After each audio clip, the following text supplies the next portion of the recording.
You're listening to the Fooled by the Root podcast. Hello, everyone. This is your host, Heidi Marble. I am really excited to finally be doing Ryan Anderson's podcast. He has been so kind as I've gone through COVID scares and storms and all the things. So, Ryan, thank you so much for being patient. No problem. My pleasure. Well, I want to read your bio, Ryan, before we drop into our conversation. Ryan Anderson is a transracially adopted person. He was adopted from Morocco at 6 months old. He was raised by an adoptive Moroccan father and an adoptive English mother in Scotland. He did not know he was adopted until he was 18 years old. At that point, he decided to keep the secret for another 13 years. He is now bravely telling his story. Ryan has spent the last 10 years traveling around the world trying to escape his problems, getting both into drinking and drugs. He is now ready to reveal his life story and raise mental health awareness. Ryan hopes by revealing his inner self that he can inspire others to do the same. As Ryan eloquently states, being an adopted person is difficult. It is like our life is a jigsaw puzzle. Welcome, Ryan. That was good. Thank you very much. Good intro. Oh my goodness. Well, as I told you before we pressed record, I was reading over your incredible story and I have a zillion things I want to talk about. But I think we should start with the obvious, the beginning. I think one of the things that startled me last night when I was reading, Ryan, is that you didn't have a name for 6 months. That it just deeply affected me. So maybe you can share your beginning with us and how you became, a late discovery adoptee. Yeah, I could make a start. Yeah, so I was born in Morocco, a town called El Jadida, and I'm basically like an orphan. In adoption terms, I'm called a foundling. So there was no information of any of my biological family, and in Morocco, there's about 25 babies a day being put up for adoption back then. So that's an idea how many people were going through this. And so I've got no information. So I don't know where I was born. Don't know if I was born in a hospital. Frankly, I don't know if my birthday is exactly correct. Yeah, I was in Morocco. The culture is really different. So it can be shameful if a woman's pregnant and out of wedlock, or if she's not got a partner, and they can get in trouble from the government, the police as well. So, Morocco was a poor country, so my mother might not be able to care for me. And so everything's speculation. I don't really know what happened to me. But somebody's looking on the bright side. I could have been a prince, and could have been something, something positive. Right. Yeah. Hey, anything is possible. Exactly. So I stay optimistic. My parents were living in Morocco at the time. My adopted parents. My mum's idea to adopt. My adopted dad. He came around to the idea. He wanted a boy, because the thought about having a girl when she gets older, more likely to leave home, so a boy would be more loyal. And the first baby we pick, let's just go, no messing around. And so the first baby they picked was a girl. Next was me. So sometimes that can make me feel very special and grateful, and other times guilty. And just like, why should not have picked me? The hospital, I wasn't named, didn't have a name, so my mother provided me with my name. And to get me out of the country, they couldn't provide me with the same surname. So, and it's not easy to adopt from Morocco. You've got to do a lot of stuff to pay money. You've got to do paperwork, lots of meetings. It's not just a simple process. There's also a process called kafala. That's we have to prove that you're Muslim. So because my mother was English, she They just didn't. She needed to prove she was Muslim before they could adopt the child. And Wow. I think further down the line that they kind of stopped international transracial adoptions. They didn't have any proof that the kids were going to Muslim families, because Morocco is really a really religious country. And so eventually I came to live with them in Scotland, and it was a start growing up. Quite a start, Ryan. So a couple of things I'd like to ask you about that. First of all, one of the other things you said is that you carry a sense that you don't belong. And I think a lot of adopted people experience that. And I wonder if you felt that inside of The Secret. Like, did you always have a knowing? And why do you suppose they decided not to tell you that you were adopted? What can you say about those things? Luckily for me, it was done out of love from my mother's side. And I understand that. When I found out, I was angry, like I have every right. Probably had every right to be. But I was, I did feel there was something odd about me. Didn't have much of a connection with my dad. My mum was absolutely fantastic. Parents didn't have really that much of a good relationship, and I was a bit embarrassed and ashamed of me and my parents. I was ashamed of religion. I was ashamed of our names, skin colour. I wanted to be white. There was some race. It was just like a target for racism, bullying, only on a small level. And ashamed of where I was born, so I would lie and say I was Scottish, not Moroccan. And it's a bit of a skin colour. But now I like being darker skin. It's better for the sun. So my adopted dad, he's the same skin colour as me. That's why adoption never crossed my mind. And, my brother and sister, there's a 15-year age gap, and they're fairer skin. But I'm the only one who's adopted. But I didn't know that. So that's intense, Ryan. So tell us. You say your mom did it out of love, and mothers do a lot of things under that umbrella, of course, which, sometimes that isn't the best decision. Sometimes it is, but intention matters always, like to me, because if it's done out of a place of protection and love, you're doing it because you think you're protecting. But can you tell us more about why she wanted to protect you from that? And how did you actually find out? Like, was it a moment? Did you happen upon some paperwork? Did she just blurt it out? Can you fill in the blanks for us with that? Yeah, it was the 4th of January 2008. My mother and father got divorced. It was a good decision for my mum.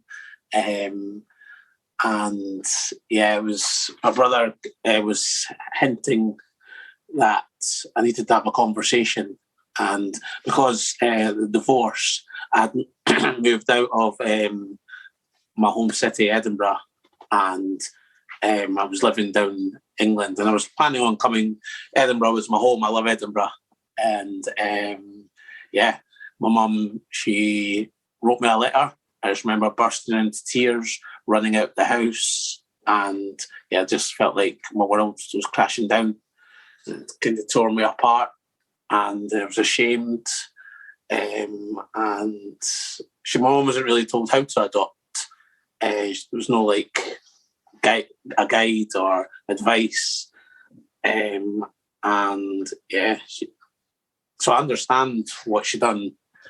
But it was very, very upsetting. And so when that happened to me, I just had the mentality like it's me against the world.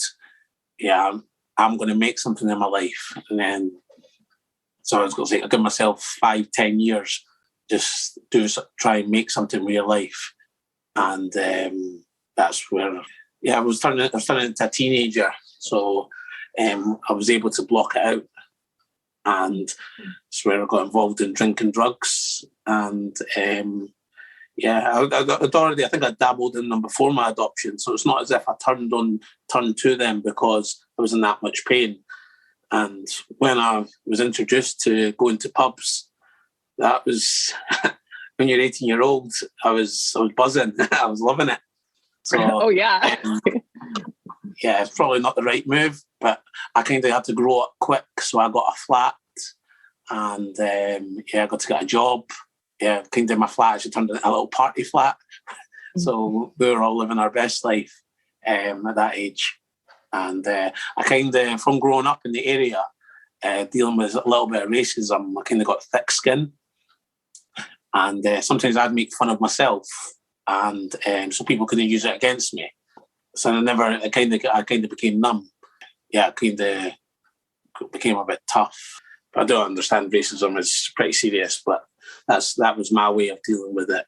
I think, the different ways we cope with everything is always so interesting to me. And I want to get into this later in the interview. I love how you list things. That's so awesome. I'm a lister. So I want to share. I'm a sister lister, so I want to share some of that. But I really want to talk about you using travel as a coping mechanism. I think that's so interesting, just that being on the run and that escape. Can you tell us more about that time period in your life and why you mentioned the shame? Is that why you kept it a secret for so much longer? Yeah, even though I had made myself tough skin, I didn't want anyone to. I'd been ashamed all my life. So adding this would have been more fuel. So yeah, that was like no one was finding that out. I do remember I went to the doctors and I seen something that says, because that's obviously my records. I don't know anything, and like I've got an illness as well called bitchets, and I must have got that from my family. It's a rare illness in this country. So that I remember seeing that on one of our forms, and like my world just came crashing down. I hid it, and just like So that was my attitude, and I got a job, and age 22 went on my first holiday, and that was in Mexico. Loved it, and then from then on I went on 3 holidays a year up until minimum. Up until this all happened with COVID. And holidays were great, drinking drugs and party scene and seeing the world. It's good fun. But I was always like, you need something next. Always looking for the next buzz. Because we all get holiday blues, and then I would look for something else. But over time, because I hadn't dealt with my issues in my head, or not even attempted to deal with them, just put a brick wall up. That's just over time. It kind of messed my mind up, and then put that cocktail of drinking, drugs, that lifestyle. To the level I was doing it, it was kind of made my mind. So with me as well, I stayed alone, and I'm 100 miles an hour, so hyperactive, and that was so that can be good at times, and then at times I can feel I can hit a wall and stuff. But so I handled it okay in the younger years, but as time went by, and I would always get sad thoughts and stuff like that. I think I remember starting to write a will at age 22. So I was always thinking about death. And I was always thinking about, I need to make something about in life, be a millionaire or be famous or, save a life or do something special. Just to be perfect, worthy or grateful that I was adopted. Adoption meant everything. Like, if you had a biological family, I just thought you were automatically happier than me. And even so, I just watch all the families. And luckily, I was a likeable character. So when I pushed my adopted family away, I could just go and hang around with all my friends. families, and I just lived the Peter Pan life. And then my doctor's family, they were always there for me, very supportive. And it was just me in my head, just feeling out of place. Yeah, I didn't like it when people didn't like me either. So I can be, even to this day, still immature and still make mistakes. Probably more mistakes when I took drinking drugs as well. It's constantly saying sorry to people, but I've done my best to right any wrongs I've done. Well, Ryan, what I read and what I learned about you, your honesty, your transparency, your awareness of self, it's really inspiring and revolutionary, because it's very hard to take that look and say, what's really going on with me? And, you talked also, one of the things that was so hard to hear, but so many of us suffer from it, is suicidal ideation. And, you spoke about that. It's like we're running at 1,000,000 miles an hour to try to belong to anything, something. And then you just get tired. And can you tell us and speak to the people out there who go to those dark places? Like, you've been there. A lot of us have been there. And how did you, we definitely need to go there and talk about that, because it's a huge part of your story. And I think a turning point toward... When I used to work in Spain, I'd go away for 6 months. That's in the party island, Ibiza. I'd come back and I'd notice probably a friend every year, maybe more, go downhill. People can go downhill very quick and change as a person. And as the older we get, I noticed that. So I noticed either someone's in jail, or someone's addicted to drugs, or someone's hit depression severely, and even someone just even changed as a person. So I noticed that, and even myself over the years, it was building up, and I was getting to a really, really low place, and I just made this adoption a big, big deal in my head. It is a big deal, but more than like a deal where I would have took it to the grave with me, which is not, that's not the right answer. Just got to keep, being alone was a big thing as well. So I stayed in my flat alone. I could just disappear. And you're an overthinker as well. It's not a good mix, is it? As much as things can change for the worse, things can also change for the better. So just take that one small thing to get you back up on the right path, or back up from feeling extremely low to low, because we can all probably go from 0 to 100 back to 0 again. So it's just trying to manage that, which is very hard. It's so hard, Ryan. And I think, if it's okay with you, can I read a couple of the lists that you wrote? Because I think they're so powerful. And that step when you're low, it feels like it's going to take something miraculous to get you out of it. But I love that you're saying it could be a small step. It could be a phone call. It could be... One thing that happened with me, which the main one, was I was feeling extremely low. So when my depression would start for a couple of days, and then over the years it would 2, 3, 4 days, then could even be 5, 6 days, and then your phone's ringing, and you just everyone knows that up and down, and then I'm so stubborn to be like, I'm not letting him. They're not cheering me up. People are trying to cheer you up, and you're just being stubborn, which is not very good. And so there's a little tip: if anyone's been nice to you, accept it. Because I find it hard to accept praise and gifts. So if anyone's been nice, accept it. But one time I was low, and something, mostly it would be from the drinking drugs, but I even had low phases off the drinking drugs. But one time my friend came around with a cake for me, and then I opened it up, and then 10, 15 minutes later, I had the energy to jump up, and then I went out and done a gym workout with him, and that was good. And Yes, and then when I'm outside, and even after I come out of all my depressions, I'm just like, you look around and you go, people don't know that 1 hour ago didn't have the energy to live. And then when you look around, quite a lot of other people could be probably thinking the same. Because then if you just see someone just going around, going a run, or just even going to the shops, you think everything is normal. But and then I'm kicking myself for being like, look at all the time I've wasted. And then when you're lying in bed feeling really down, you're thinking exactly the same. Look at all the time I'm wasting.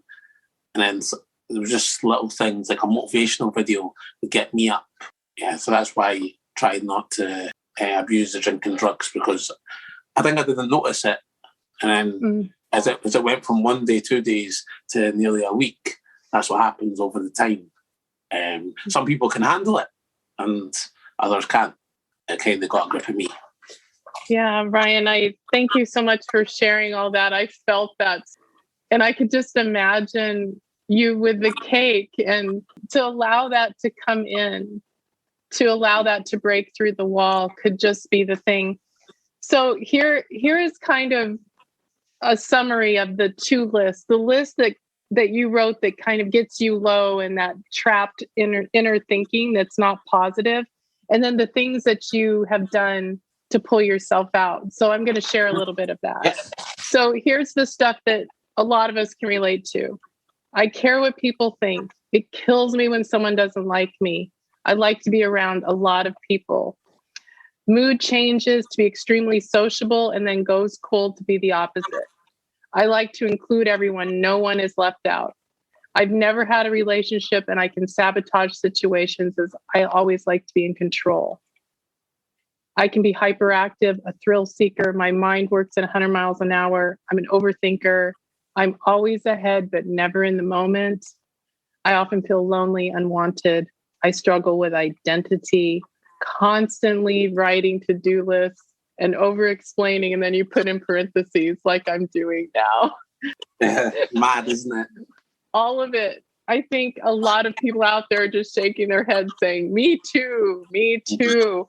Just for you said before, when COVID happened, I'd always thought in my head, I'm going to stop drinking drugs. I'm going to stop drinking drugs, even just for a bit. I never done it because there was always something fun to happen. So when COVID happened, everything shut down, didn't it?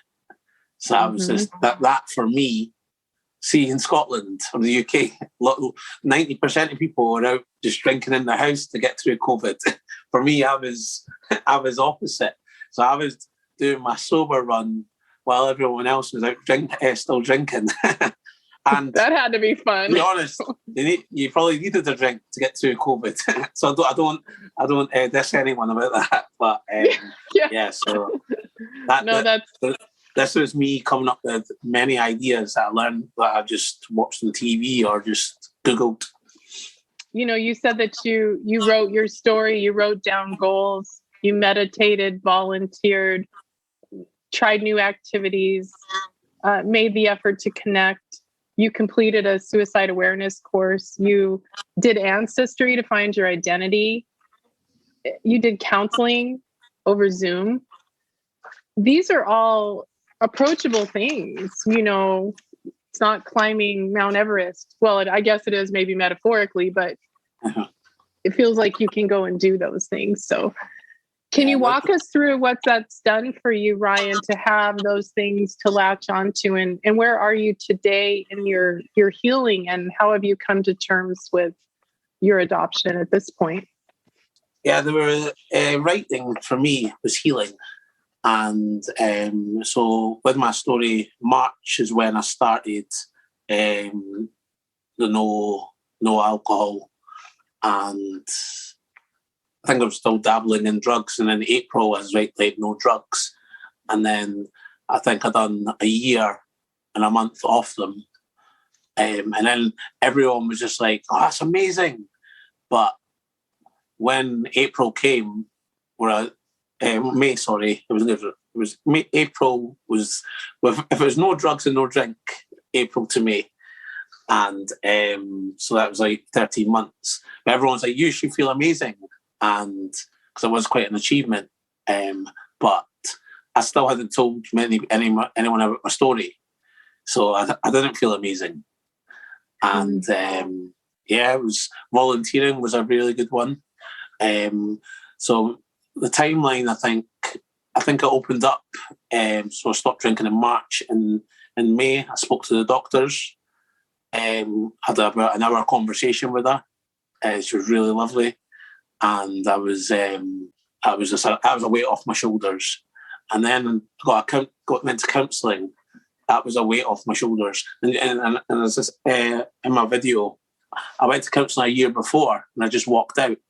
So I understand when people are like, I can't do that, because that's what I've done. And if you asked me a couple of years before that, I would have took that to the grave with me. I think I did tell two girls when we were drunk, and on different occasions, and I just it was never talked about again. I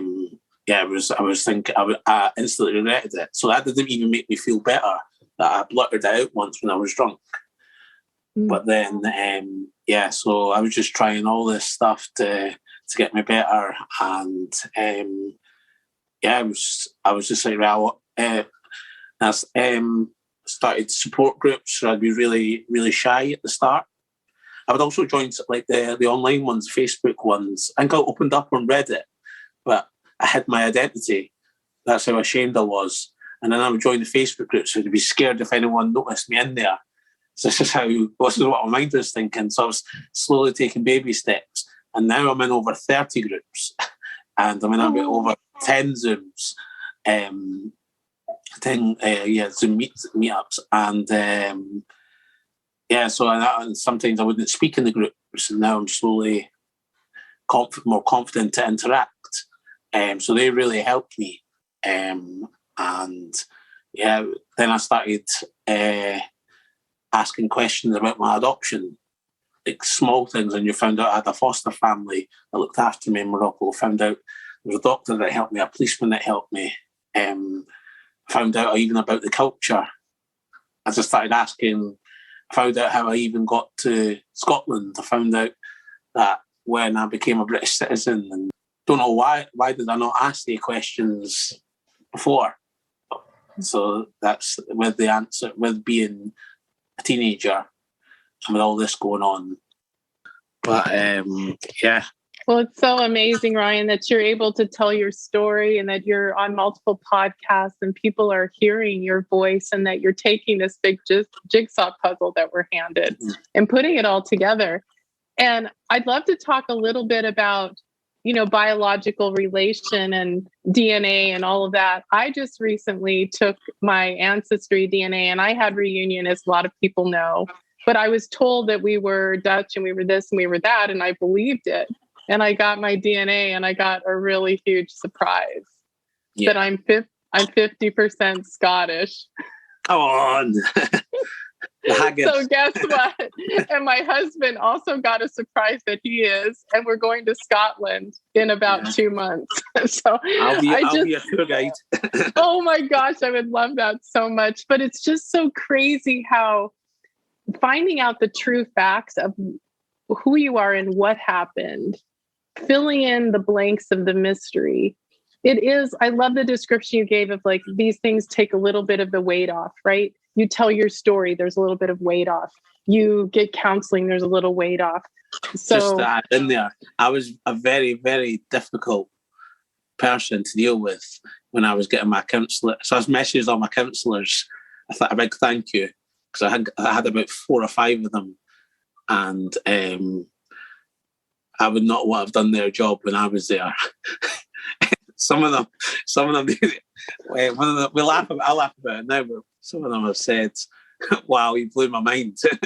I don't listen, and I'm just thinking it's not helping. This isn't helping. This isn't helping. I'm expecting too much. When really looking back, it did help. So that was that, and I think with I read something on Facebook that adoptees, I don't know if it's correct, we're only, it's either 1%, 2%, or maximum, I think 5% of the population. So it's quite a minority. And then for me, I'm a transracial adoptee. So there's another minority. And then for me again, I'm an LDA. So then I'm another minority. And then for me again, I kept my adoption a secret. Well, not until now, I told everyone. But before, I was another minority. And then being an orphan with no information, it's another minority. And I was just like, and that made me feel alone. And even though I had lots of friends and lots supportive adoptive family, and yeah, it was so yeah. I done my test, and I had my highest match is fourth cousin, which is all the experts say that's really low. And I messaged them all. Some of them reply, but no one knows anything. So I've got like a really small chance of finding anything. But I'm still staying optimistic, and then hopefully I get peace going back to Morocco, because I don't want to be obsessed about this, which I am right now, and I've been worse before, and sometimes you feel like giving up, because you're doing so much. With the adoption, you're doing so much, like chasing, asking questions, and for me, I'm getting constant, no, sorry, I can't help you. Is when I'm feeling good, I just go, right, next person. But when I'm feeling bad, I'd be like, oh, I'll give up. So that's, and with me, Reunion, they might not accept me because of the culture, because I'm not Muslim, I don't speak Arabic, so there's language barrier. And if my mother did have an affair or anything, there's most likely she'll be like, no, I don't know you. But this is all speculation. I don't know. So Reunion's quite a weird one for me. But I'm the kind of guy that I want to know. Some of us need to search, and I just hope it doesn't take over my life, and I can try and find some peace in it, because I don't want to keep doing this all the time. And yeah, so I've not been to Morocco. I've not been to Morocco since age 10, and I've travelled loads of places. So I was like, I never thought, why have I never went to Morocco? Maybe I was still ashamed of it. And now, randomly, it's all I think about. So Ryan, that's what I'm at. Wow. Well, Ryan, as we start to shape the last part of the interview, I get the feeling you are so passionate about helping others not have to suffer and continue suffering. Yeah. And that your vulnerability is really an invitation for other adopted people to have their vulnerability. Can you just speak out to all the beautiful people listening around the world from the deepest part of yourself, what you want them to know and to maybe acknowledge, you know, what it is? Yeah. Yeah, from my video, there's a quote I heard. I mean, with mental health, sometimes you want to die, but when it comes to it, you don't really want to die. You just want to kill the sadness that's inside you. So, yeah, just want to try and look after each other. Yeah, there's what I learned from all the support groups out there, that there's strangers care. And from the list of all the stuff I said about getting, like, on my self-help kind of the stuff I done, try some of that. Like you said, volunteering and stuff. At least give yourself a fighting chance, and meet yourself halfway. Do you know what I mean? To try and live a good life, and yeah, just communication, who you got around you, and yeah, there's you need to go out and get the help, because it's you got sometimes you can't have that conversation with, say, your siblings, partner, mother, friends. you can't have the same conversation you'd have with someone, like a therapist or a support group. Like, there is people out there who can help. It's just finding them, and it's a stop-start process. So you just have to try and just be patient and have faith. My messages from my video was: don't bottle things up, don't keep secrets, have a break, live a balanced life. With it, if you're going to take drinking drugs, people have all got their own problems. The worst thing was people coming up to me and saying, "You've got an amazing life," and I was wanting to scream out to them and say, "No, no, I'm an orphan." I think about that every day, and then I'm wanting to find my birth family, but the main point is family is what you make it. So you could even, the pressure of having a house and having a good job and money and family, friends. You can still be happy on your own as well. It's just, you just need to find your happiness. So it's not, even if you've got all that, doesn't mean you're going to be happy. And there is a way for us all to be happy, but you need to meet them halfway. That's truth telling. I was trying all that stuff. Like, there was a point where I was on and off antidepressants, and that's why I felt suicidal one time when I came completely off them, and I hit my low. But if you may as well give them a try.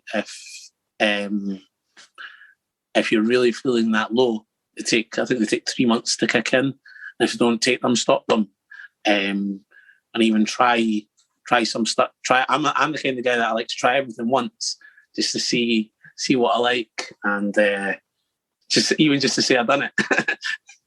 And I like you, Ryan.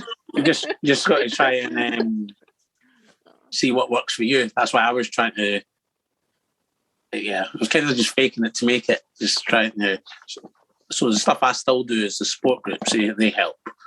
Not all the time, but I'm the kind of guy. You've got to try, and hopefully people can get the motivation from that.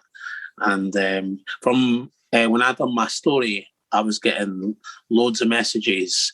It took me like 6 months to reply to everyone, because I felt whoever sent me a really nice message, I wanted to thank them individually, and show my appreciation. And I had so many ideas. I wanted to create a local adoptee network. I wanted to create stuff for non-adoptees regarding mental health. I was I'm still trying to search for my adoption, and then trying to balance that out with living my own life. And sometimes I felt like I was doing these podcasts, so I'm feeling like getting dragged in all direction. I'm all over the place, and I don't know what I'm doing. But what I always say is I'm just winging it, and hopefully something good comes of it. Well, Ryan, I can assure you that many people will hear your voice and be 100% validated by what you've shared. And I just wish you continued luck on your journey. I can't wait to stay connected with you. And when I come to Scotland, I really do want to of course. See you. It'd be so wonderful. A Mars bar and butter. That's what. Have you ever heard of it? Do you know what a Mars bar is? No, it's a chocolate and butter. Okay. Well, I'm about food, so yes. Yeah. Oh, I love my food as well. Edinburgh's a really lovely place. So hopefully I didn't get tongue-tied or stutter too much, and everyone understood my accent. Oh, I think it's great. I'm not worried at all. Yeah, I just hope that this kind of speaking up helps others. By me talking, helped someone and give them that little bit of motivation or made them feel good, because I'm all about telling the worst and then putting a spin on it, like what you're doing about it, and then try to make a positive out of a negative, and just get people to try and live their balanced life. and I want to just try and enjoy my life, do my best. Oh, thank you, Ryan. It was so great to be with you. I appreciate it. Thank you for having me. It's nice.